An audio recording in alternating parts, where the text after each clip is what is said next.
أعوذ بالله من الشيطان الرجيم. بسم الله الرحمن الرحيم.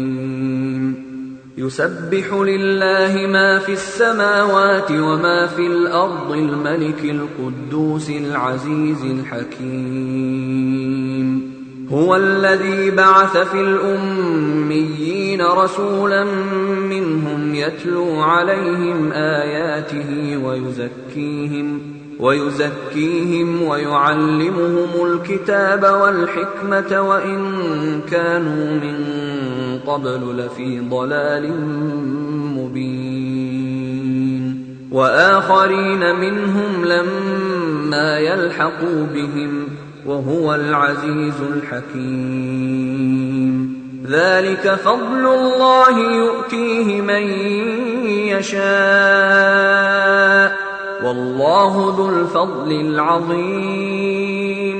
مثل الذين حملوا التوراة ثم لم يحملوها كمثل الحمار يحمل. إن الحمد لله نحمده ونستعينه ونستغفره ونعوذ بالله من شرور أنفسنا ومن سيئات أعمالنا. من يهده الله فلا مضل له ومن يضلل فلا هادي له. وأشهد أن لا إله إلا الله وحده لا شريك له وأشهد أن محمدا عبده ورسوله. يا أيها الذين آمنوا اتقوا الله حق تقاته ولا تموتن إلا وأنتم مسلمون. يا أيها الناس اتقوا ربكم الذي خلقكم من نفس واحدة وخلق منها زوجها وبث منهما رجالا كثيرا ونساء. واتقوا الله الذي تساءلون به والأرحام إن الله كان عليكم رقيبا. يا أيها الذين آمنوا اتقوا الله وقولوا قولا سديدا يصلح لكم أعمالكم ويغفر لكم ذنوبكم ومن يطع الله ورسوله فقد فاز فوزا عظيما. فإن أحسن الكلام كلام الله وخير الهدى هدى محمد صلى الله عليه وسلم وشر الأمور محدثاتها وكل محدثة بدعة وكل بدعة ضلالة وكل ضلالة في النار. أما بعد. அளவற்ற அருளாளனும் நிகரற்ற அன்புடையோனுமாகிய எல்லாம் வல்ல அல்லாஹ் ஜல்லஷானஹு வ தஆலாவின் பெயரால் ஆரம்பம் செய்கிறேன்.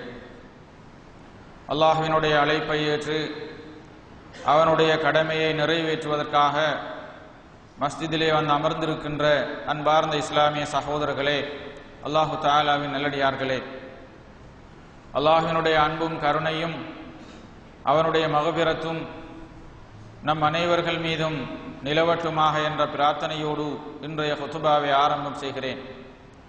அன்புக்குரிய இஸ்லாமிய சகோதரர்களே, அல்லாஹு தஆலாவின் நல்லடியார்களே, மறுமை வெற்றிக்கான அடிப்படை தகுதிகள் என்ற தலைப்பில் ஒரு சில விடயங்களை இன்றைய ஜுமாவிலே உங்களோடு பரிமாறிக்கொள்ளலாம் என்று ஆசைப்படுகிறேன். அன்புக்குரிய சகோதரர்களே, ஒருமுறை ரசூல் ஸல்லல்லாஹு அலைஹி வஸல்லம் அவர்கள் தன்னுடைய சஹாபாக்களில் அஹ்லுஸ் சுஃபாக்களை சார்ந்த ரபியா பின் காபல் அஸ்லமி என்ற சஹாபியை பார்த்து, ரபியாவே, உங்களுக்கு ஏதாவது தேவைகள் இருந்தால் என்னிடத்தில் கேளுங்கள், அதை நான் உங்களுக்கு நிறைவேற்றி தருகிறேன் என்றார்கள். ரபியா பின் காபல் அஸ்லமி என்ற சஹாபி முஹாஜிர்களில் அஹ்லுஸ் சுஃபாக்கள் என்று அழைக்கப்பட்ட குடும்பமோ உறவுகளோ வசதி வாய்ப்புகளோ இல்லாத வறிய நிலையில் உள்ள சஹாபாக்களில் ஒருவர் இருந்தும் அல்லாஹுடைய தூதர் ஸல்லல்லாஹு அலைஹி வஸல்லம் அவர்கள் மீதிருந்த மரியாதையும் மதிப்பினால் எப்போதுமே அன்னார்களுக்கு பணிவிடை செய்கின்ற ஹிதுமத்து செய்கின்ற ஒரு மிகச்சிறந்த பணியை மேற்கொண்டவர். அதனால் அவரின் மீதிருந்த அந்த அன்பினாலும் மரியாதையினாலும் அல்லாஹுடைய தூதர் ஸல்லல்லாஹு அலைஹி வஸல்லம் அவர்கள் அந்த சஹாபியை பார்த்து கேட்கிறார்கள், ரபியாவே, உங்களுக்கு ஏதாவது தேவைகள் இருந்தால் சொல்லுங்கள், அதை நிறைவேற்றி தருகிறேன் என்றார்கள். அதற்கு அந்த சஹாபி சொல்கிறார்கள், ரசூல் ஸல்லல்லாஹு அலைஹி வஸல்லம் அவர்களை பார்த்து, அல்லாஹுடைய தூதரே, எனக்கு சிறிது அவகாசம் தாருங்கள், நான் யோசித்து என்னுடைய தேவை எது என்பதை பரிசீலிப்பதற்கு சிறிது அவகாசம் தாருங்கள் என்று கேட்டார்கள். அன்னலார் ஸல்லல்லாஹு அலைஹி வஸல்லம் அவர்களும் அவகாசம் கொடுத்தார்கள். சிறிது நாளைக்கு பிறகு நபிகளார் மீண்டும் கேட்கிறார்கள். அப்போது அந்த சஹாபி சொல்கிறார், யா ரசூலல்லாஹ், அஸ்அலுக முராஃபகதக ஃபில் ஜன்னah, உங்களோடு சுவர்க்கத்தில் இருக்க வேண்டும் என்று நான் ஆசைப்படுகிறேன். என்னுடைய ஆசை, என்னுடைய அவா, என்னுடைய நோக்கம் எல்லாம் நாளை மறுமையில் நான் உங்களோடு சுவர்க்கத்தில் இருக்க வேண்டும், அதுதான் என்னுடைய தேவை என்று சொன்னார். ரசூல் ஸல்லல்லாஹு அலைஹி வஸல்லம் அவர்கள் அந்த சஹாபியை பார்த்து கேட்டார்கள், அவ கைரதாலிக், இது அல்லாத ஏதாவது இந்த உலகத்தோடுள்ள தேவைகள் உனக்கு கிடையாதா என்று கேட்டார்கள். அப்போது அவர் சொன்னார், இல்லை யா ரசூலல்லாஹ், நான் உங்களோடு சுவர்க்கத்தில் இருக்க வேண்டும் என்று ஆசைப்படுகிறேன். நபிகளார் மீண்டும் கேட்டார்கள், இந்த தேவையை என்னிடம் கேட்க வேண்டும் என்பது உன்னுடைய சொந்த முடிவா அல்லது யாராவது உனக்கு இப்படி ஆலோசனை கூறினார்களா? அவர் சொன்னார், இல்லை யா ரசூலல்லாஹ், இது என்னுடைய முடிவுதான். ஏனென்றால் என்னிடத்தில் உனக்குரிய தேவையை கேளு என்று நீங்கள் சொன்னபோது நான் சிந்தித்தேன், நபிகளாரிடத்தில் இந்த உலகத்திலே உள்ள ஏதாவது ஒரு விடயத்தை கேட்டால் அந்த விடயம் இந்த உலகத்தோடு அழிந்து போய்விடும். அந்த தேவை, அந்த விடயம், இந்த உலகத்தினுடைய ஆசாபாசங்கள், சொத்து செல்வங்கள் எல்லாம் இந்த உலகத்தோடு முடிந்து போய்விடும். எனவேதான் நான் மறுமையை இலட்சியமாக கொண்டு, மறுமையை அடிப்படையாக கொண்டு ஒரு தேவையை அல்லாஹ்விடத்திலே கேட்க வேண்டும் என்று விரும்பினேன். அதனால் தான் இந்த முடிவுக்கு வந்தேன் என்று சொன்னார். அதை கேட்டுவிட்டு நபி ஸல்லல்லாஹு அலைஹி வஸல்லம் சொல்கிறார்கள், ஃபஇன்னி அலா நஃப்ஸிக பிகத்ரத்தி ஸுஜூத், அப்படி என்றால் உன்னுடைய அந்த தேவை நிறைவேற வேண்டுமாக இருந்தால் நீ அதிகமாக சுஜூதுகளை செய்து, அதிகமாக தொழுகைகளை நிறைவேற்றி இந்த விடயத்தில் எனக்கு நீ உதவியாக இரு, உன்னுடைய நோக்கம் நிறைவேறும் என்று ஸல்லல்லாஹு அலைஹி வஸல்லம் சொன்னார்கள். அன்புக்குரிய சகோதரர்களே, இங்கு நாம் சிந்திக்க வேண்டிய மிக முக்கியமான சில அடிப்படை அம்சங்கள் இருக்கின்றன. நபிகளாருடைய காலத்தில் அஹ்லுஸ் சுஃபாக்கள் என்று அழைக்கப்பட்ட அந்த வறிய சஹாபாக்கள் முஹாஜிர்களாக தங்களுடைய சொந்த ஊரை விட்டு பிரிந்து சொத்து செல்வங்கள் எதுவும் இல்லாமல் வெறுங்கையோடு மதீனாவிலே குடியேறிய சஹாபாக்கள். அல்லாஹுடைய தூதரிடம் ஏதாவது உணவுப் பொருள்கள் வந்தால் அதன் மூலமாக அவர்கள் உணவளிக்கப்படுவார்கள். இந்த உலகத்தில் உண்மையில் அவர்களுடைய தேவைகள் என்பது மிக பெரிதாக இருந்தது. ஆனால் அந்த சஹாபியுடைய தேவையோ இந்த உலகத்தில் தான் ஏதாவது ஒன்றை பெற்றுக்கொள்ள வேண்டும் என்பதற்காக, இந்த உலகத்தில் ஏதாவது ஒன்றை பெற்று தன்னுடைய வாழ்க்கையை செழிப்பானதாக வளமுள்ளதாக மாற்றிக்கொள்ள வேண்டும் என்பதாக இருக்கவில்லை. அவருடைய அவாவெல்லாம், அவருடைய இலட்சியம் எல்லாம், அவருடைய நோக்கம் எல்லாம் நாளை மறுமையில் நபி ஸல்லல்லாஹு அலைஹி வஸல்லம் அவர்களோடு சுவர்க்கத்தில் இருக்க வேண்டும் என்பதாக இருந்திருக்கிறது. சுவர்க்கத்தில் இருக்க வேண்டும் என்பதற்கு அப்பால் நபிகளாரோடு சுவர்க்கத்தில் ஒன்றாக இருக்க வேண்டும் என்ற அந்த உன்னதமான இலட்சியத்தை கொண்டுதான் அந்த சஹாபி தன்னுடைய தேவையை நபிகளாரிடத்திலே கேட்டிருக்கிறார்கள் என்பதை பார்க்கிறோம். இங்குதான் மூமின்களாக, அல்லாஹுடைய உயர்தரமான இந்த தூயினை சுமந்தவர்களாக இந்த பூமியில் வாழுகின்ற நாம் அப்படியான ஒரு லட்சியத்தை நாம் பெற வேண்டுமாக இருந்தால், வகுத்துக் கொள்ள வேண்டுமாக இருந்தால், நம்மிடம் தேவையான சில அடிப்படை தகுதிகள் குறித்து நாங்கள் பரிசீலனை செய்ய வேண்டியிருக்கிறது. அன்புக்குரிய சகோதரர்களே, உண்மையில் ஒரு மோமினில் மறுமையின் வெற்றியை இலக்காக கொண்டு அவன் வாழ்கிற போது தன்னிடத்தில் அவன் ஏற்படுத்திக் கொள்ள வேண்டிய மிக அடிப்படையான தகுதி ஈமான் என்கின்ற தகுதி. அன்புக்குரிய சகோதரர்களே, நாம் விரும்பியோ விரும்பாமலோ அல்லாஹு தஆலா இந்த உன்னதமான தீனை, இந்த ஈமானை ஏற்றுக்கொள்கின்ற சந்தர்ப்பத்தை, பாக்கியத்தை தந்திருக்கிறான். உண்மையில் இது மிகப்பெரிய ஒரு நியாமத், அளவிட முடியாத, பெருமதி மதிக்க முடியாத மிக உன்னதமான ஒரு நியாமத். இந்த நியாமத், இந்த ஈமான் என்ற மிகப்பெரிய அருள் இந்த பூமியில் நாம் கண்ணியமாக வாழுவதற்கு மிகப்பெரிய பாக்கியமாக அமைந்திருக்கிறது. தம்முடைய வாழ்க்கையில் பரக்கத்துகளும் அபிவிருத்திகளும் பெறுகின்ற அளவுக்கு இந்த ஈமான் நம்மிடத்தில் மிகப்பெரிய ஒரு மாற்றத்தை ஏற்படுத்தி இருக்கிறது. அது மாத்திரமன்றி நாம் மறுமையிலும் இம்மையிலும் எப்படியான ஒரு நிம்மதியான சந்தோஷமான வாழ்க்கையை எதிர்பார்க்கிறோமோ அந்த வாழ்க்கைக்கு மிக அத்தியாவசியமான தகுதியையும் தராதரத்தையும் இந்த ஈமான் நம்மிடத்தில் உருவாக்கி இருக்கிறது.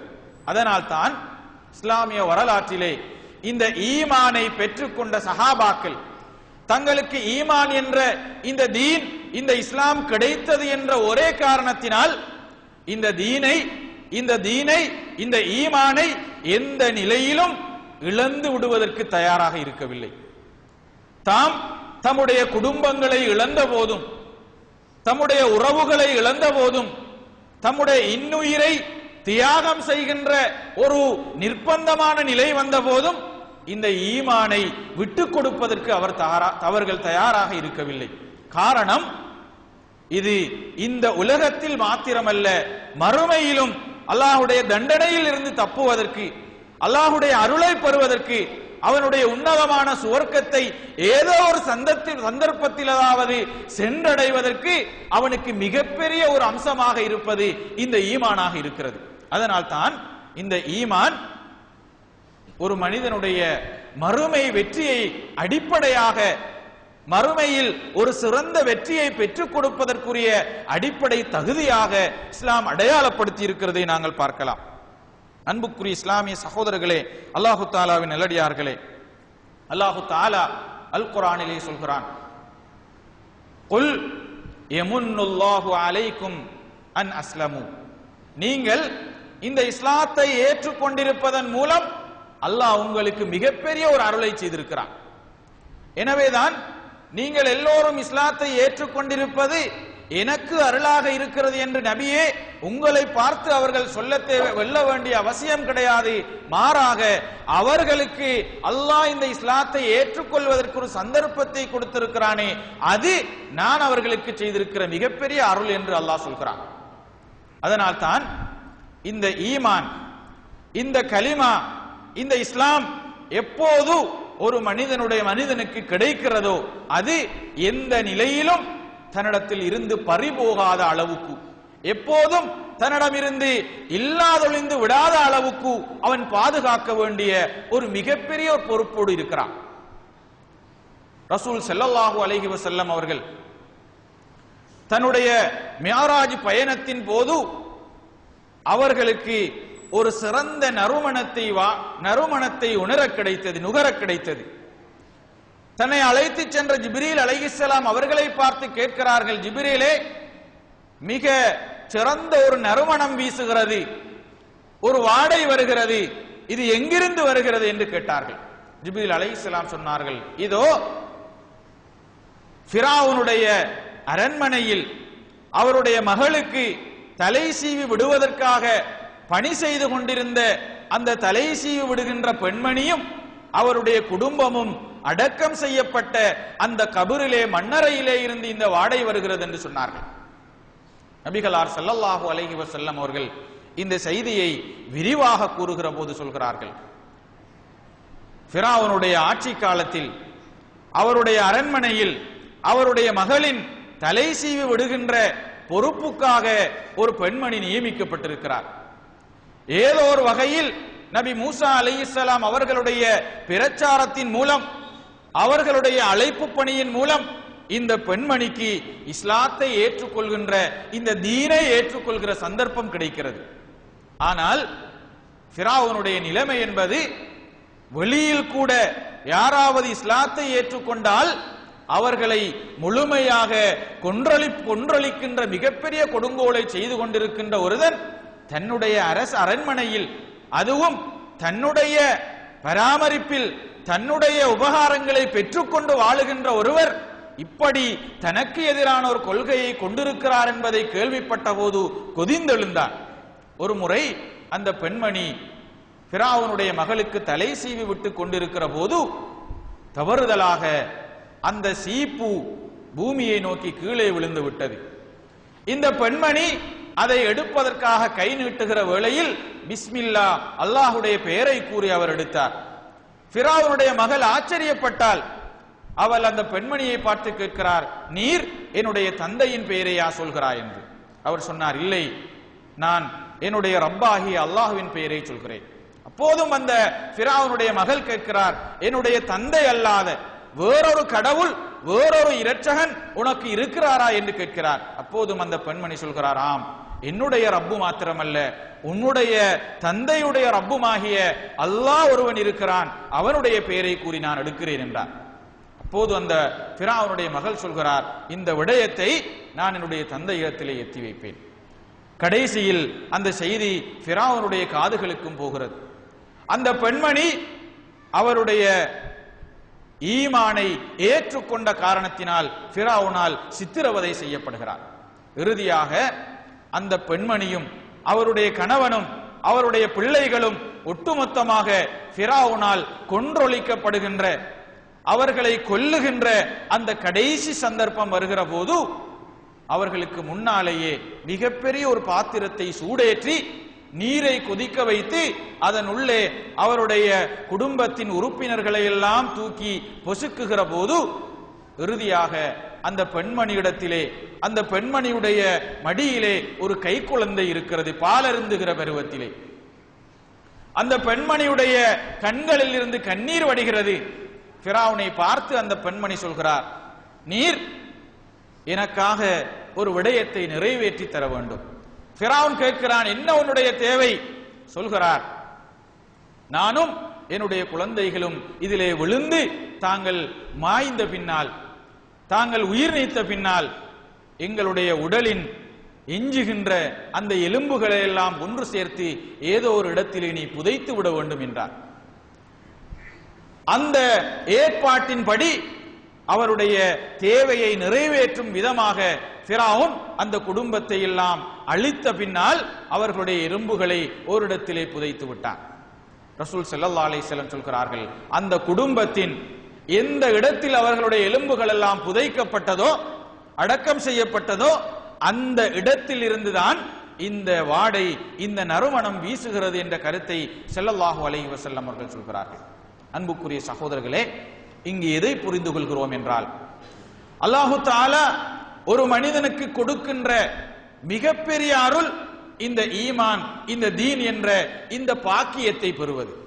அதனால் தான் இந்த ஈமானின் பெருமதியை, இந்த ஈமானுடைய பெருமானத்தை யார் புரிந்து கொண்டார்களோ, யார் அதை சுவைத்துக் கொண்டார்களோ, அவர்கள் தங்களுடைய உயிர்கள் இழந்து போகிற இக்கட்டான நிலைகள் வந்த போதும் கூட இந்த ஈமானை விடுவதற்கு தயாரில்லை. ஏன்? இந்த உலகத்தில் எதை இழந்தாலும், இந்த உலகத்தில் எதை எப்படியான வசதிகள் இல்லாது வாழ்ந்தாலும் ஈமான் இல்லாமல் வாழ்கின்ற நிலை என்பதுதான் மிகப்பெரிய நஷ்டமும் கைசேதமும் என்பதை அவர்கள் உணர்ந்ததன் விளைவு இந்த ஈமானை பறிகொடுக்க விரும்பவில்லை. அன்புக்குரிய சகோதரர்களே, இரண்டாவது தகுதி, அந்த ஈமான் ஒரு மனிதனிடத்திலே ஏற்படுத்துகின்ற, ஒரு மனிதனை தள்ளுகின்ற மிகப்பெரிய ஒரு விசை. அதன் மூலம் நல்ல சாலிஹான அமல்கள் அவனுடைய வாழ்க்கையில் உருவாக வேண்டும். அல்லாஹு தஆலா குர்ஆனிலே மிக அதிகமான இடங்களிலே இன்னல்லதீன ஆமனு வஅமிலுஸ் ஸாலிஹாத், யார் ஈமான் கொண்டு இந்த தீனை ஏற்றுக்கொண்டு சாலிஹான நல்ல அமல்களை புரிகிறார்களோ என்று அல்லாஹு தஆலா இந்த ஈமானின் அடுத்த அம்சமாக, இந்த ஈமான் ஒரு மனிதனிடத்திலே எதிர்பார்க்கின்ற அடுத்த விடயமாக இந்த சாலிஹான அமல்களை அல்லாஹு தஆலா விரும்புகிறார். அன்புக்குரிய சகோதரர்களே, எப்போது ஒரு மனிதனிடத்திலே ஈமான் வேரூன்றி விடுகிறதோ, இந்த ஈமான் இதனுடைய பெருமானம் ஒரு மனிதனுடைய உள்ளத்தில் ஆழ வேரூன்றி விடுகிறதோ அப்போது இந்த உலகத்தினுடைய உண்மையான பெருமானத்தை அவன் மதிப்பீடு செய்து கொள்வான். இந்த உலகத்திற்கு அளிக்க வேண்டிய அளவையும் பெருமானத்தையும் அதனுடைய பெருமதியையும் என்ன என்பதை ஈமானுள்ள மனிதன் சரியாக புரிந்து கொள்வான். அதனால் அவன் அந்த ஈமானின் அடுத்த அம்சமாக தன்னிடம் அந்த ஈமான் வேண்டி நிற்கின்ற விடயங்களான அந்த அமல்களின் மூலம் தன்னுடைய வாழ்வை சிறப்பிக்கின்ற, தன்னுடைய வாழ்வை அலங்கரிக்கின்ற ஒரு நல்ல பணியை, அந்த ஈமானின் அடுத்த கட்டமாக செய்கின்ற ஒரு பணியை அந்த மனிதன் மேற்கொள்வான் என்பதை நாங்கள் பார்க்கலாம். அல்லாஹு தஆலா குர்ஆனிலே சொல்கிறான், அலம் தர கைஃப ضربல்லாஹு மஸலன் கலிமத்தன் கஷஜரத்தின் தய்யிபத்தின் அஸ்லுஹா சாபித்துன் வ ஃபர்உஹா ஃபிஸ் ஸமா. அல்லாஹு தஆலா இந்த தீனுக்கு, இந்த கலிமாவுக்கு அல்லாஹு தஆலா உதாரணம் சொல்கிறான். கஷஜரத்தின், எந்த அளவுக்கு இந்த கலிமா என்பது ஒரு பிரமாண்டமான பொருள், ஒரு ஆழ வேரூன்றிய மரம் என்பதை அல்லாஹு தஆலா சொல்கிறான். இந்த ஈமான் ஆழ வேரூன்றி இருக்கின்ற ஒரு மரத்தை போன்றது. அதனுடைய கிளைகள் எல்லாம் வானலாவ வியாபித்து பரந்திருக்கிறது. இது போல ஒரு மனிதனிடத்திலே இந்த ஈமான் வேரூன்றி விட்டால் அதன் அடுத்த கட்டமாக அவனுடன் வர வேண்டிய விடயங்களாக இந்த நல்ல அமல்களையும் நல்ல சாலிஹான விடயங்களையும் இஸ்லாம் எதிர்பார்த்து கொண்டிருக்கிறதை நாங்கள் பார்க்கலாம். அன்புக்குரிய இஸ்லாமிய சகோதரர்களே, அல்லாஹு தாலாவின் நல்லடியார்களே, இதனைத்தான் அல்லாஹு தாலா குர்ஆனிலே சொல்கிறான், வல் அஸர், காலத்தின் மீது சத்தியமாக, இன்னல் இன்சான லஃபீ குஸ்ர், மொத்தமாக மனிதன் பெரும் நஷ்டத்தில் இருக்கிறான். இந்த நஷ்டத்தில் இருந்து பாதுகாப்பு பெற்ற, விமோசனம் பெற்ற, விடுதலை பெற்ற மனிதர்களாக அல்லாஹு தஆலா 4 பண்புகளை கொண்ட மனிதர்களை சொல்கிறான். அவர்கள்தான் இல்லல்லதீன ஆமனு, ஈமான் கொண்டவர்கள், விசுவாசம் கொண்டவர்கள், அல்லாஹ்வுடைய தீனை ஏற்றுக்கொண்டவர்கள், நம்பிக்கை கொண்டவர்கள், வஅமிலு ஸாலிஹாத், அத்தோடு அவர்களிடம் இருக்கின்ற இன்னொரு விடயம்தான் சாலிஹான நல்ல அமல்களை செய்பவர்களாக அவர்கள் இருப்பார்கள். எப்போதும் அவர்களிடத்தில் இஸ்லாம் எதிர்பார்க்கின்ற நல்ல விடயங்கள், நல்ல பண்புகள், நல்ல சாலிஹான அமல்கள் நிறைந்திருக்கும். அதன் மூலமாக தங்களை அவர்கள் தரப்படுத்திக் கொள்கின்ற ஒரு நல்ல பணியினை செய்வார்கள். தங்களை அந்த மறுமையின் வெற்றிக்காக தகைமைப்படுத்திக் கொள்கின்ற, தரப்படுத்திக் கொள்கின்ற ஒரு அம்சமாக அவர்களுடைய வாழ்க்கையில் நிறைய நல்லமல்கள் காணப்படும் என்பதை நாங்கள் பார்க்கலாம். அன்புக்குரிய சகோதரர்களே, அல்லாஹு தாலாவின் நல்லடியார்களே, அல்லாஹு தாலா ஒரு மனிதனுக்கு மறுமையின் வெற்றிக்காக வழங்குகின்ற தகுதிகளில் ஈமானுக்கு அடுத்தபடியாக சாலிஹான அமல்களை அல்லாஹு தாலா எதிர்பார்க்கிறான். அந்த சாலிஹான அமல்களின் மூலம் தன்னை மறுமையை வெற்றிக்காக தயார்படுத்திக் கொள்ள வேண்டும் என்று அல்லாஹு தாலா அழைப்பு விடுக்கிறான். வல்லாஹு யதுஉ இலா தாரிஸ் ஸலாம், அல்லாஹு தாலா தாருஸ் ஸலாம் என்ற அந்த உயர்ந்த சுவனத்தின்பால் மக்களை நோக்கி அழைக்கிறான் என்று குர்ஆன் சொல்கிறது. அன்புக்குரிய சகோதரர்களே, சஹாபாக்களுடைய வரலாற்றை நாங்கள் பார்க்கிறோம். அந்த சஹாபாக்கள் தங்களத்தில் ஈமான் எப்படி மிகப்பெரிய பெருமானமுள்ள விடயமாக காணப்பட்டதோ, அதுக்கு அடுத்தபடியாக அந்த சாலிஹான அமல்களின் மூலம் தங்களுடைய வாழ்வை செழிப்பாக்குகின்ற பணியை அவர்கள் செய்தார்கள். அவர்களிடத்தில் ஈமான் வந்ததன் பிற்பாடு இந்த உலகத்தின் பெருமானத்தையும் பெருமதியையும் புரிந்து கொண்டார்கள். அதற்கு அடுத்தபடியாக மிகப்பெரிய அம்சமாக அவர்களுக்கு முன்னால் தெரிந்ததெல்லாம் அவர்களுடைய வாழ்வை அலங்கரிக்கின்ற இந்த நல்ல விடயங்களாக, சாலிஹான அமல்களாக இருந்திருக்கிறது என்பதை நாங்கள் வரலாற்றில் பார்க்கிறோம். அவர்கள் எப்போதுமே தம்முடைய உலக அற்ப இலாபங்களுக்காக குறைந்தபட்ச அளவோடு அல்லது குறுகிய வட்டத்தோடு சிந்தனை செய்கின்ற மனிதர்களாக இருக்கவில்லை. அவர்களுடைய பார்வையும் அவர்களுடைய சிந்தனையும் பரந்துபட்டதாக இருந்திருக்கிறது. அவர்களுடைய எதிர்பார்ப்பும் நோக்கங்களும் ஆழமானதாக, தூர நோக்கங்களாக இருந்திருக்கின்றன என்பதைத்தான் நாங்கள் ஹதீதுகளிலே, வரலாறுகளிலே பார்க்கிறோம். ஹஸ்ரத் உமர் ரலியல்லாஹு தஆலா அன்ஹு அவர்களுடைய வரலாற்றில் ஹிம்ஸ் என்ற பிரதேசத்தின் கவர்னராக நியமனம் செய்யப்பட்ட சயீத் இப்னு ஆமிர் ரலியல்லாஹு தஆலா அன்ஹு அவர்களுடைய வரலாற்றை நாங்கள் பார்க்கிறோம். எப்படி அவர்கள் இந்த தீனுடைய பெருமானத்தை புரிந்து கொண்டார்கள், இந்த உலகத்தின் பெருமானத்தை அவர்கள் அளவோடு செய்து கொண்டார்கள் என்பதை பார்க்கிறோம். ஒரு சந்தர்ப்பத்தில் ஹிம்ஸ் என்ற பிரதேசத்திலே இருந்து சில நல்ல மனிதர்கள் கலீஃபா உமர் ரலியல்லாஹு தஆலா அன்ஹு அவர்களை சந்திப்பதற்காக வருகிறார்கள்.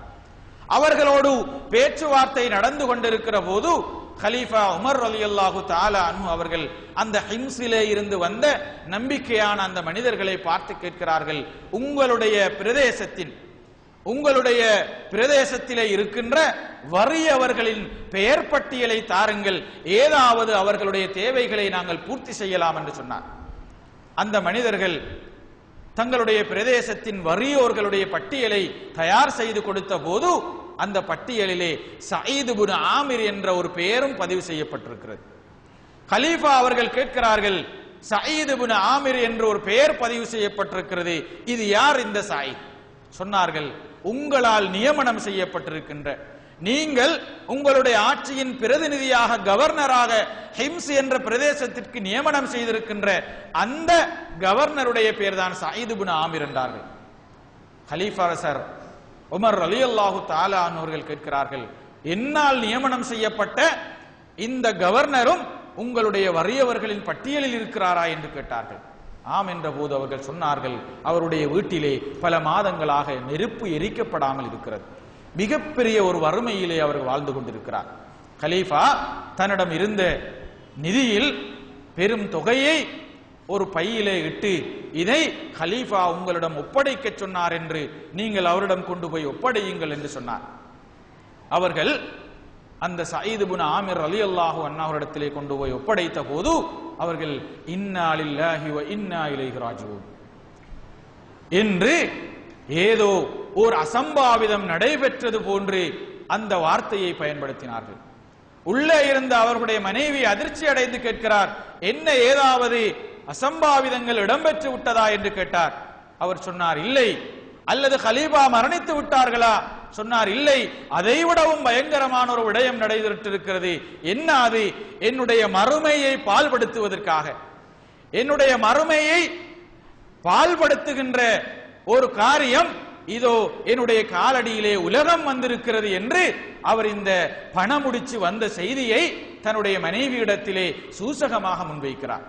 மனைவிக்கு தங்களுடைய கணவருக்கு கலீஃபாவிடம் இருந்து ஏதோ ஒரு பணப்பொதி வந்திருக்கின்றது என்ற விடயம் தெரியாது. அவர் சிந்திக்கிறார், தன்னுடைய கணவனுடைய மறுமையை பால்படுத்துகின்ற ஒரு விடயம் வந்திருக்கிறது என்று சொல்கிறார். இதை பால்படுத்துவதில் இருந்து நாம் பாதுகாப்பதற்கு உன்னால் உதவி செய்ய முடியுமா என்று கேட்கிறார். கணவியும் மனைவியும் அதற்கு அங்கீகாரம் கொடுக்கிறார். அதன் பின்னால் அந்த தொகையில் எந்த ஒன்றையும் தாங்கள் எடுத்துக்கொள்ளாது அங்கிருந்த வறியவர்களுக்காக பங்கீடு செய்து கொடுத்தார்கள் என்ற வரலாற்றை பார்க்கிறோம். அன்புக்குரிய சகோதரர்களே, எப்படி அந்த ஈமானும், எப்படி இந்த உலகத்தை பற்றிய புரிதலும், எப்படி தம்முடைய கால்களிலே உலகம் வந்துகிற போது கூட அதை அவர்கள் கையாண்டிருக்கிறார்கள் என்ற வியூகமும் எங்களுக்கு மிக தெளிவாக புரிந்து கொள்கிறது. அதன் பிற்பாடு சில நாட்களின் பின்னால் கலீஃபா உமர் ரலியல்லாஹு தஆலா அன்ஹு அவர்கள் தன்னுடைய ஆட்சி பிரதேசமாகிய ஹிம்ஸ் என்ற பிரதேசத்தை பார்வையிடுவதற்காக, அங்குள்ள நிலைமைகளை கேட்டறிவதற்காக நேரடியாக போய் அங்கிருந்த ஒரு பள்ளி வாயிலே மக்களை சந்திக்கிறார்கள். அங்கிருந்த மக்கள் எல்லாம் அவர்களுடைய விவகாரங்களை எல்லாம் கேட்டதன் பிற்பாடு தன்னால் நியமிக்கப்பட்ட கவர்னரை பற்றியும் அவர்களிடத்திலே விசாரிக்கிறார். அப்போது அந்த மக்கள் தன்னால் நியமிக்கப்பட்ட கவர்னரை பற்றி, நல்ல விடயங்களை பற்றி புகழ்ந்து பாராட்டியதன் பின்னால் 4 குற்றச்சாட்டுகளை முன்வைக்கிறார்கள். இந்த கலீஃபாவின் தொடர்பில் நாங்கள் 4 வகையான குற்றச்சாட்டுகளை முன்வைக்கிறோம் என்று சொன்னார்கள். அப்போது கலீஃபா சயீத் இப்னு ஆமிர் ரலியல்லாஹு அன்ஹு அவர்களையும் அழைத்து தனக்கு முன்னால் இருத்தி வைத்துக் கொண்டு அந்த மக்களிடத்திலே கலீஃபாவினால் நியமிக்கப்பட்ட இந்த கவர்னர் தொடர்பில் உங்களுடைய குற்றச்சாட்டுகளை கூறுங்கள் என்றார்கள். அவர்கள் முதலாவது சொன்னார்கள், உங்களால் நியமிக்கப்பட்ட இந்த கவர்னர் அவர் தன்னுடைய நிர்வாக அலுவல்களுக்காக, தன்னுடைய பணிகளுக்காக வருகிற போது அதிகாலையிலே நேரத்தோடு வருவது கிடையாது. அவர் நேரம் தாழ்த்தி நன்கு பகலாக ஆகியதன் பிற்பாடுதான் தன்னுடைய பணிகளுக்காக வருகிறார் என்று குற்றச்சாட்டை சொன்னார்கள். கலீஃபா அதற்கு சயீத் இப்னு ஆமிர் ரலியல்லாஹு அன்ஹு அவர்களிடத்திலே விளக்கம் கேட்கிறார்கள். அவர் சொன்னார், கலீஃபா அவர்களே, உண்மையில் இந்த விடயத்திற்கான காரணத்தை நான் சொல்வதற்கு விரும்பவில்லை. இருந்தும் நான் சொல்ல வேண்டிய ஒரு நிர்பந்தம் இருக்கிறது, அதை நான் கூறுகிறேன் என்று சொல்லிவிட்டு அவர்கள் சொல்கிறார்கள், கலீஃபா அவர்களே, என்னுடைய வீட்டிலே பணிவிடை செய்வதற்காக, வீட்டு வேலைகளை கவனிப்பதற்காக எந்தவித பணியாளர்களும் கிடையாது. என்னுடைய வீட்டினுடைய விவகாரங்களை எல்லாம் நாங்கள் தான் கவனித்துக் கொள்கிறோம். எனவே எங்களுடைய உணவுக்காக அந்த மாவினை பிசைந்து அதை புளிக்க வைத்து அதை ரொட்டியாக சுடுகின்ற அளவுக்கு நேரம் தாமதமாகி விடுகிறது. அதனால் இந்த காரியாலயத்தின் பணிகளை செய்வதற்காக, நிர்வாக அலுவல்களுக்காக வருகிற போது தாமதமாகி விடுகிறது என்ற காரணத்தை சொன்னார். கலீஃபா இரண்டாவது கேட்கிறார்கள், இரண்டாவது உங்களுடைய குற்றச்சாட்டு என்ன? அவர்கள் சொல்கிறார்கள், இவர் யாராவது நிர்வாக தேவைகளுக்காக, அலுவல்களுக்காக இரவு வேளைகளே சென்றால் இரவு வேளைகளிலே எந்த நிர்வாக பணிகளையும் மேற்கொள்வது கிடையாது. செல்கின்ற யாருடைய பணிகளையும் இவர் நிறைவேற்றி கொடுப்பது கிடையாது. அப்போது கலீஃபா அதற்குரிய விளக்கத்தை கேட்கிறார். அவர்கள் சொல்கிறார்கள், கலீஃபா அவர்களே, இதற்குரிய காரணத்தையும் நான் சொல்வதற்கு விரும்பவில்லை, இருந்தும் நான் சொல்ல வேண்டிய தேவை இருக்கிறது. அமீருல் மோமினின் அவர்களே, ஒரு நாளில் 2 பகுதிகளில், இரவு பகலாகிய 2 பகுதிகளில் பகல் வேளையை நான் மக்களுக்காக ஒதுக்கி இருக்கிறேன். மக்களுடைய அலுவல்களை, அவர்களுடைய பணிகளை நிறைவேற்றுவதற்கான ஒரு பகுதியாக பகல் வேளையை நான் ஒதுக்கி இருக்கிறேன். மாறாக இரவு வேளையை என்னுடைய ரப்பை வணங்குவதற்காக நான் ஒதுக்கி இருக்கிறேன். எனவேதான் நான் என்னுடைய ரப்பை வணங்குகின்ற அந்த வேளைகளில், அந்த நேரங்களில் எந்தவித பணிகளையும் நான் மேற்கொள்வதற்கு என்னை உட்படுத்திக் கொள்வதில்லை என்ற காரணத்தை சொன்னார். மூன்றாவது கேட்கிறார்கள், உங்களுடைய மூன்றாவது குற்றச்சாட்டு என்ன? சொல்கிறார்கள், இவர் மாதத்திலே ஒரு நாள் முழுமையாக விடுமுறை எடுத்துக் கொள்கிறார், பணிகளுக்காக சமூகம் அளிப்பதில்லை என்று சொல்கிறார்கள். அதற்கும் விளக்கம் சொல்கிற போது சொல்கிறார்கள், கலீஃபா அவர்களே, என்னிடத்தில் இருக்கின்ற ஆடைகளிலே ஒரே ஒரு ஆடை மாத்திரம்தான் இருக்கிறது. இந்த ஆடையை அணிந்து கொண்டுதான் என்னுடைய நிர்வாக பணிகள் எல்லாவற்றையும் செய்கிறேன். எனவேதான் இந்த ஆடையை ஒரு நாள் கலட்டி அதை கழுவி துப்புரவு செய்து அதை அழுக்குகளை அகற்றி தூய்மைப்படுத்துவதற்கு, எனக்கு வேறு ஆடைகளை அணிந்து கொண்டு வருவதற்கு வேறு ஆடைகள் எதுவும் கிடையாது. எனவேதான் அதை கழுவி சுத்தப்படுத்தி உலர்த்தி அணிந்து வருவதற்கு எனக்கு ஒரு நாள் தேவைப்படுகிறது. அதனால் அன்று நாள் முழுவதும் நான் லீவு எடுத்துக் கொள்கிறேன், விடுமுறை எடுத்துக் கொள்கிறேன் என்று சொல்கிறார். நான்காவது குற்றச்சாட்டை கேட்டார்கள். அவர்கள் சொன்னார்கள், உங்களுடைய கவர்னர் இருக்கிறாரே, இவர் அவ்வப்போது ஏதாவது சந்தர்ப்பங்களிலே மயங்கி விழுந்து விடுகிறார். கலீஃபா அதற்குரிய காரணத்தை கேட்கிறார்கள். அந்த கவர்னர் சயீத் இப்னு ஆமிர் ரலியல்லாஹு அன்ஹு சொல்கிறார்கள், அமீருல் மோமினின் அவர்களே, நான் இஸ்லாத்தை ஏற்றுக்கொள்வதற்கு முன்னால் ஹுபைப் இப்னு அதி என்கின்ற ஒரு சஹாபி, அவர் குறைஷிகளால் ஒரு மரத்திலே ஏற்றி வைக்கப்பட்டு துண்டம் துண்டமாக வெட்டி கொல்லப்பட்டார்கள். அவர்கள் கைதியாக பிடிபட்டு குறைஷிகள் எல்லாம் அவரை கொல்லுவதற்காக ஓரிடத்திலே மரத்திலே ஏற்றி வைத்துவிட்டு அங்கிருந்த முஷ்ரிக்குகள் எல்லோரையும் அந்த இடத்துக்கு அழைத்தார்கள். சிறியோர் பெரியோர், ஆண்கள் பெண்கள் என்ற வேறுபாடின்றி எல்லோரும் அந்த காட்சியை பார்ப்பதற்காக போனார்கள். நானும் அந்த நேரத்திலே அங்கு சென்றேன். அப்போது நான் இஸ்லாத்தை ஏற்றுக்கொண்டிருக்கவில்லை. அப்போது ஹுபைப் இப்னு அதி என்கின்ற ரலியல்லாஹு அன்ஹு அவர்கள் அந்த சஹாபியை அவர்கள் கொலை செய்வதற்கு முன்னால் அந்த சஹாபி அவர்களை பார்த்து கேட்கிறார்கள், என்னை 2 ரக்அத்துக்கள் தொழுவதற்கு அனுமதி தாருங்கள். அனுமதி வழங்கப்பட்ட போது அவர் அமைதியாக தொழுது முடிக்கிறார். தொழுது முடித்த பின்னால் அவர்களை பார்த்து சொல்கிறார், நான் இதை இன்னும் சற்று நீளமாக இந்த 2 ரக்அத்துக்களையும் தொழுதிருப்பேன். நீங்கள் உயிருக்கு பயந்து, சாவுக்கு பயந்து இவர் தொழுகையை நீட்டுகிறார் என்று நீங்கள் குறை சொல்லிவிடக் கூடாது என்பதற்காக நான் இதை இடையிலே என்னுடைய தொழுகையை சுருக்கமாக முடித்து விட்டேன் என்று சொல்கிறார். அதன் பின்னால் அந்த சஹாபி கொலை செய்யப்படுகிறார்கள். அந்த கொலை செய்யப்பட்ட நிகழ்வை நினைத்து பார்க்கிற போது என்னால் அந்த சந்தர்ப்பத்தில் அவருக்கு உதவி செய்ய முடியாமல் போனது. நான் ஒரு முஷ்ரிக்காக இருந்தேன். அந்த நிலையில் அந்த சஹாபிக்கு என்னால் உதவி செய்ய முடியாமல் போனது, மிக கொடூரமாக அந்த குறைஷிகள் அவர்களை கொலை செய்தார்கள். அந்த காட்சி என்னுடைய மனக்கண் முன்னால் தோன்றுகிற போது என்னையும் அறியாமல் மயக்கம் வந்து விடுகிறது என்று சொன்னார். கலீஃபா இந்த 4 குற்றச்சாட்டுகளுக்கு உரிய காரணங்களை, பதில்களை கேட்ட பின்னர் சொன்னார்கள், அல்லாஹு தஆலா என்னுடைய எண்ணத்தை பால்படுத்தவில்லை, அல்லாஹு தஆலா என்னுடைய எண்ணத்தை பால்படுத்தவில்லை, என்னுடைய கவர்னர் விடயத்தில் என்னுடைய எண்ணத்தை அல்லாஹ் சரியாக வைத்திருக்கிறான் என்று சொன்னார்கள். அன்புக்குரிய இஸ்லாமிய சகோதரர்களே, அல்லாஹு தஆலாவின் நல்லடியார்களே, இங்கு எதை நாம் புரிந்து கொள்கிறோம் என்றால், அல்லாஹு தஆலா ஒரு மனிதனுக்கு அவனுடைய மறுமையில் அவன் வெற்றி பெறுவதற்காக கொடுக்கின்ற மிக அடிப்படை தகுதியாகிய ஈமான், அந்த ஈமானின் பின்னணியிலே அவனிடத்தில் எதிர்பார்க்கின்ற மிகச்சிறந்த ஒரு அடிப்படை தகுதியாகிய அந்த சாலிஹான அமல்களின் பின்னால் அல்லாஹு தஆலா எங்களிடம் எதிர்பார்க்கின்ற மிக அடிப்படையான தகுதி, இந்த தீனை, இந்த சத்தியத்தை ஏனையோர்களுக்கு எற்றி வைக்கின்ற, நல்லதின்பால் மக்களை அழைப்பு விடுக்கின்ற, தீயதிலிருந்து மக்களை தடுக்கின்ற அந்த அழைப்பு பணியை மேற்கொள்ளுமாறு அல்லாஹு தஆலா நம்மை பணிக்கிறான்.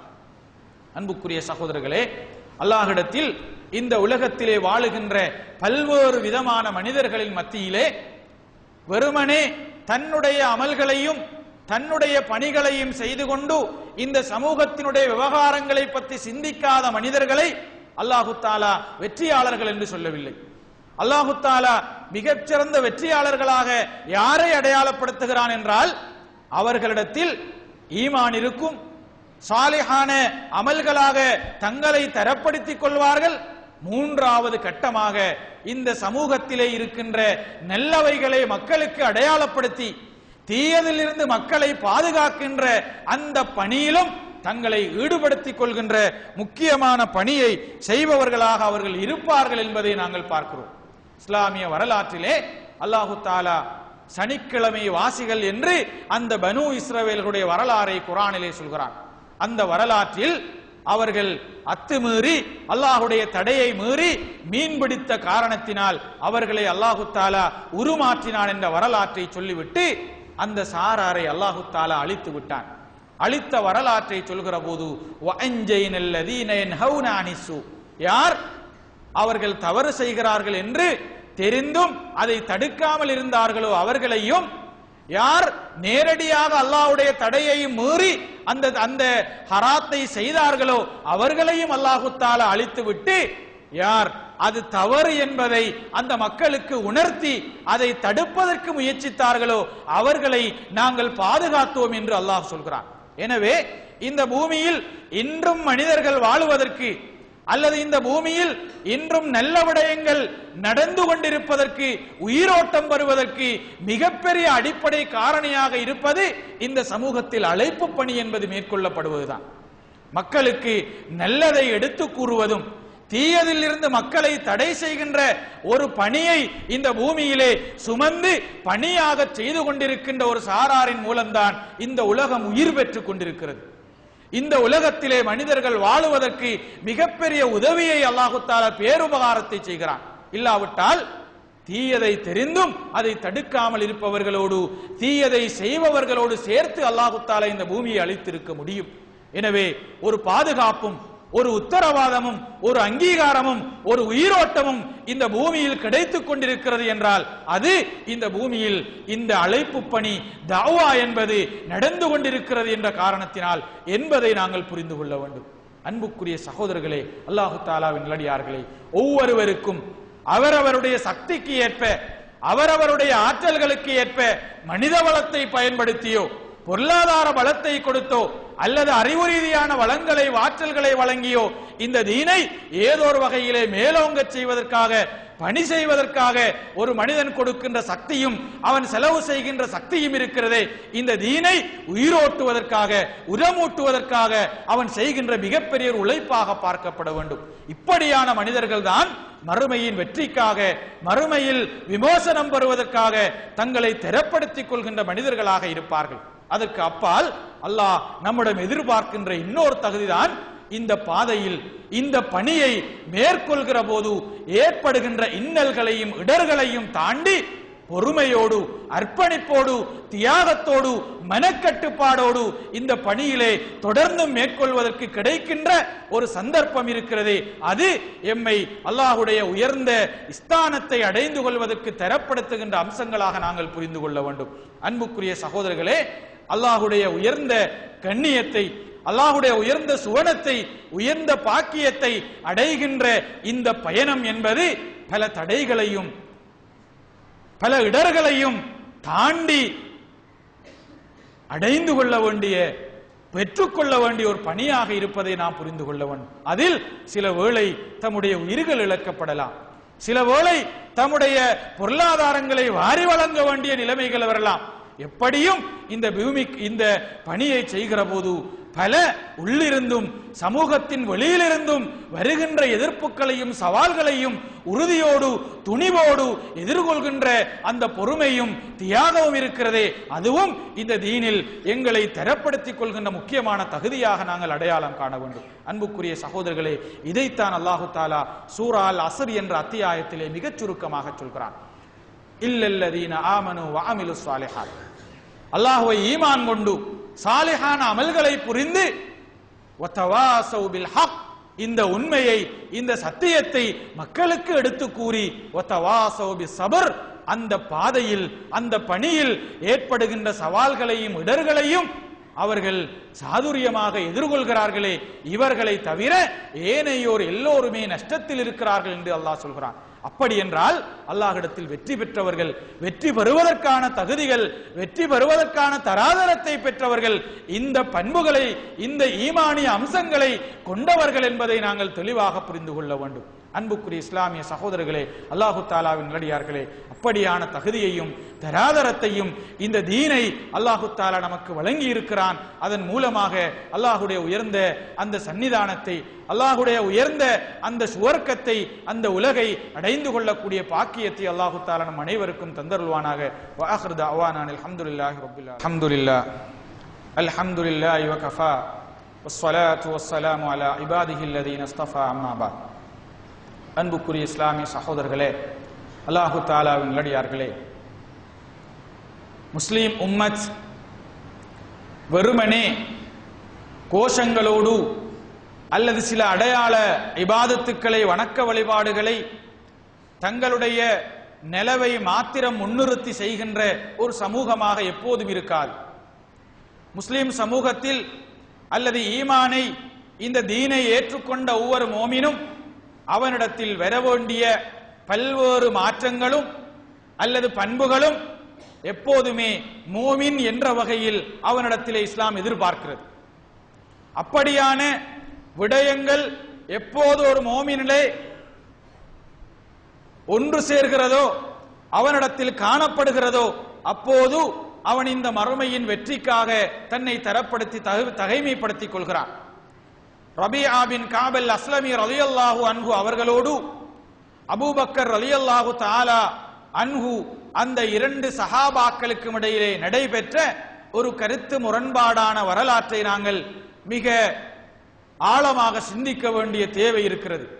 அன்புக்குரிய சகோதரர்களே, ரபிஆ பின் கஅப் அல் அஸ்லமி ரலியல்லாஹு அன்ஹு அவர்கள் சொல்கிறார்கள், அல்லாஹ்வுடைய தூதர் ஸல்லல்லாஹு அலைஹி வஸல்லம் அவர்கள் என்னுடைய வறிய நிலையை கண்டு அவர்களுடைய சிபாரிசின் பிரகாரம் எனக்கு திருமணம் செய்து தந்துவிட்டு ஒரு சந்தர்ப்பத்திலே ஒரு காணியை, ஒரு பூமியை எனக்கு அவர்கள் கொடையாக, அன்பளிப்பாக தந்தார்கள். எனக்கு அவர்கள் எப்படி ஒரு பூமியை அன்பளிப்பாக வழங்கினார்களோ அதே போல அபூபக்கர் ரலியல்லாஹு தஆலா அன்ஹு அவர்களுக்கும் கொடுத்தார்கள். எங்கள் இரண்டு பேருடைய காணிக்கும் இடையிலே ஒரு ஈச்சமரம் நின்றது. நன்றாக காய்த்து கனிகளை வழங்குகின்ற அந்த ஈச்சமரம் அது யாருடைய எல்லைக்குள் இருக்கிறது என்று கருத்து வேறுபாடு எங்கள் இருவருக்கும் இடையிலே ஏற்பட்டது. நான் இது என்னுடைய எல்லையிலே இருக்கிறது என்று சொன்னேன். அபூபக்கர் ரலியல்லாஹு அன்ஹு அவர்கள், இல்லை, இது என்னுடைய எல்லைக்குள் இருக்கிறது, எனக்குத்தான் சொந்தம் என்றார்கள். நாங்கள் இரண்டு பேரும் கடுமையாக கருத்து வேறுபாடுபட்டோம். இறுதியில் அபூபக்கர் ரலியல்லாஹு அன்ஹு அவர்கள் என்னை கடுமையாக ஏசிவிட்டார்கள். ஏசியதை உணர்ந்து கொண்ட அவர்கள் அதற்காக கடுமையாக வருத்தப்பட்டார்கள். வருத்தப்பட்டு என்னிடத்தில் சொன்னார்கள், ரபிஆவே, உமக்கு நான் ஏசிவிட்டேன், அதற்கு பரிகாரமாக பழிக்கு பழி வாங்குவதற்காக நான் உன்னை ஏசியது போல நீர் என்னை ஏசிவிடும் என்றார்கள். நான் சொன்னேன், இல்லை அபூபக்கர் ரலியல்லாஹு அன்ஹு அவர்களே, உங்களுடைய விடயத்தில் நான் நல்லதை தவிர வேறு எதையும் கூற மாட்டேன் என்று அவர்களை திருப்பி ஏசுவதற்கு மறுத்துவிட்டேன். அப்போது அவர்கள் சொன்னார்கள், நீர் நான் கூறியது போன்று கூறாது விட்டால் இந்த காணி எனக்கு தேவையில்லை என்று மறுத்துவிட்டு அல்லாஹுடைய தூதரிடத்திலே முறையிடுவதற்காக போனார்கள். நானும் அவர்களுக்கு பின்னால் அல்லாஹுடைய தூதரை சந்திப்பதற்காக போடுகிற போது என்னுடைய அஸ்லம் கோத்திரத்தை சேர்ந்த சிலர் என்னை சந்தித்து சொன்னார்கள், ரபியாவே, அவர்தான் உன்னை முதலாக தீட்டி இருக்கிறார், ஏசி இருக்கிறார். உம்முடைய விடயத்தில் எந்த தவறும் கிடையாது. எனவே நீர் அவருக்கு பின்னால் சென்று இதை நியாயப்படுத்த வேண்டிய அவசியம் கிடையாது என்று சொன்னார்கள். நான் அவர்களை பார்த்து சொன்னேன், நிறுத்துங்கள், நீங்கள் யாருடைய விடயத்தில் பேசுகிறீர்கள்? அவர் யார் தெரியுமா? சானியஸ்னைன், அல்லாஹுடைய தூதர் ஹிஜ்ரத் சென்ற போது அந்த பயங்கரமான பயணத்தில் அல்லாஹுடைய தூதரோடு 2 பேரில் 2வது இருந்தவர். முஸ்லிம்களில் மிக கண்ணியமான மனிதர். அவர் திரும்பி பார்க்காமல் இருக்க வேண்டும், நீங்கள் இங்கிருந்து சென்று விடுங்கள். அவர் ஒரு வேளை திரும்பி பார்த்தால் நீங்கள் எனக்கு ஆதரவு தெரிவிப்பது போல ஒன்று கூடி என்னை நீங்கள் தூண்டி விடுகின்ற இந்த விடயத்தை பார்த்தால் அவர் கோபப்படுவார். கோபப்பட்டு அதனை அல்லாஹுடைய தூதரிடத்திலே போய் சொல்லி அல்லாஹுடைய தூதரும் கோபப்பட்டால் 2 பேரும் என்னுடைய விடயத்திலே கோபப்பட்டால் அல்லாஹ்வும் கோபப்பட்டு விடுவான். எனவேதான் நான் அழிந்து போய் விடுவேன், நீங்கள் இங்கிருந்து சென்று விடுங்கள் என்றார். நான் அவர்களை அனுப்பிவிட்டு அல்லாஹுடைய தூதரிடத்திலே அவர்களுக்கு பின்னால் வந்த போது அவர்கள் அல்லாஹுடைய தூதரிடத்திலே விடயத்தை சொன்னார்கள். அல்லாஹுடைய தூதர் என்னையும் அழைத்து கேட்டார்கள். நானும் விடயத்தை சொன்னேன், அல்லாஹுடைய தூதரே, நான் ஒருபோதும் அவர்கள் ஏசியது போன்று மீண்டும் அதே போன்று நான் அவர்களை திட்டமாட்டேன். நல்ல விடயங்களை தவிர வேறு எதனையும் நான் அவரிடத்திலே பேச மாட்டேன். அல்லாஹுடைய தூதர் சொன்னார்கள், ரபியாவே, நீர் அவர் பேசியது போன்று அவரை ஏச வேண்டிய அவசியமில்லை, மாறாக அல்லாஹ் உங்களை மன்னிப்பானாக என்று அவரை பார்த்து நீங்கள் கூறிவிடுங்கள் என்று சொன்னார். நான் அபூபக்கர் ரலியல்லாஹு அன்ஹு அவர்களை பார்த்து சொன்னேன், அபூபக்கர் ரலியல்லாஹு அன்ஹு அவர்களே, அல்லாஹ் உங்களை மன்னிப்பானாக என்று சொன்னேன். நான் இதை கூறியதுதான் தாமதம். அபூபக்கர் ரலியல்லாஹு அன்ஹு அவர்களை பார்த்தேன், அவர்கள் அழுது கொண்டு அங்கிருந்து சென்றதை நான் அவதானித்தேன் என்று சொல்கிறார்கள். அன்புக்குரிய சகோதரர்களே, அல்லாஹு தாலாவின் நடிகார்களே, மறுமையை வெற்றியை இலக்காக கொண்டு மறுமையில் நாம் வெற்றி பெற வேண்டும் என்ற லட்சியத்தோடு இலக்கோடு வாடுகின்ற மனிதர்கள் அவர்களிடத்தில் உலகம் வந்தபோது, அவர்களிடத்தில் உலகத்தின் ஆசாபாசங்கள் வந்தபோது, அதன் மூலமாக அவர்களுடைய உள்ளங்களுக்கு பிரிவினைகளும் விரிசல்களும் உருவாகுவதற்குரிய சந்தர்ப்பங்கள் ஏற்பட்ட போது அதை உதறி தள்ளி இருக்கிறார்கள். அவர்களுக்கு இருக்கின்ற மதிப்பையும் மரியாதையையும் எந்த ஒரு சந்தர்ப்பத்திலும் அவர்கள் குறைத்து மதிப்பிடுகின்ற அந்த நிலையை, 2ஆம் தர நிலையை தம்முடைய உள்ளங்களில் உருவாக்கவில்லை. இஸ்லாத்திற்காக தியாகம் செய்கின்ற, இஸ்லாத்திற்காக கஷ்டப்படுகின்ற மனிதர்களை அந்தந்த இடங்களில் வைத்து கண்ணியப்படுத்துகின்ற, எந்த ஒரு முஸ்லிமையும் இழிவாக நோக்குகின்ற, இழிவான பார்வையை கொண்டு பார்க்கின்ற அப்படியான இழிந்த பண்பாடுகள் இல்லாமல் எப்போதுமே அவரவருக்குரிய கண்ணியத்தோடு நடக்கின்ற உத்தமமான மனிதர்களாக தங்களை வாழ்க்கையிலே அடையாளப்படுத்தி இருக்கிறார்கள் என்பதை பார்க்கிறோம். எனவேதான் அல்லாஹு தாலா மறுமையை லட்சியமாக கொண்டு வாழுமாறு நம்மை வலியுறுத்தி அதன் பின்னால் அதற்கு இருக்க வேண்டிய அடிப்படை தகுதிகளாக இந்த விடயங்களை எங்கள் மத்தியிலே தகைமைப்படுத்திக் கொள்ள சொல்கிறான். அதனால் தான் அவர்களுடைய பார்வை என்பது விரிந்ததாக இருந்திருக்கிறது, அவர்களுடைய சிந்தனைகள் என்பது தூர நோக்குள்ளதாக இருந்திருக்கிறது, அவர்களுடைய எதிர்பார்ப்புகள் என்பது உயர்ந்தபட்சமாக இருந்திருக்கிறது, அவர்களுடைய லட்சியங்கள் எல்லாம் சுவனமாக இருந்திருக்கிறது. இப்படியான லட்சியங்களும் நோக்கங்களையும் கொண்டவர்களாக அவர்களின் வாழ்ந்ததன் விளைவாகத்தான் வரலாறு என்றும் அவர்களை பேசிக் கொண்டிருக்கிறது. உத்தமமான மனிதர்களாக, தகுதியுள்ள மனிதர்களாக அவர்களை அல் குர்ஆன் அடையாளப்படுத்தி இருக்கிறது. ஆகவேதான் அல்லாஹ் நமக்கும் இந்த ஈமானை, இந்த அடிப்படை தகுதியை தந்திருக்கிறான். எனவே அந்த தகுதியோடு ஏனைய அமலு சாலிஹாத் என்ற தகுதியையும் நாம் வளர்த்து கொண்டு இந்த தீனுக்காக ஏதோ ஒரு வகையில் பங்களிப்பு செய்கின்ற ஒரு பணியாளனாக என்னையும் இந்த தீனிலே நான் இணைத்துக் கொண்டு அந்த பணியில் ஏதோ ஒரு கட்டத்தில் வருகின்ற சவால்களையும் இடர்களையும் பொறுமையோடு எதிர்கொள்கின்ற அந்த தகுதிகளையும் ஏற்றுக்கொள்கின்ற ஏற்படுத்திக் கொள்கின்ற நல்ல உள்ளங்களாக அல்லாஹ் நம் அனைவரையும் ஆக்கியருள்வானாக. வ ஆகிரு தஅவானா அல்ஹம்துலில்லாஹி ரப்பில் ஆலமீன்.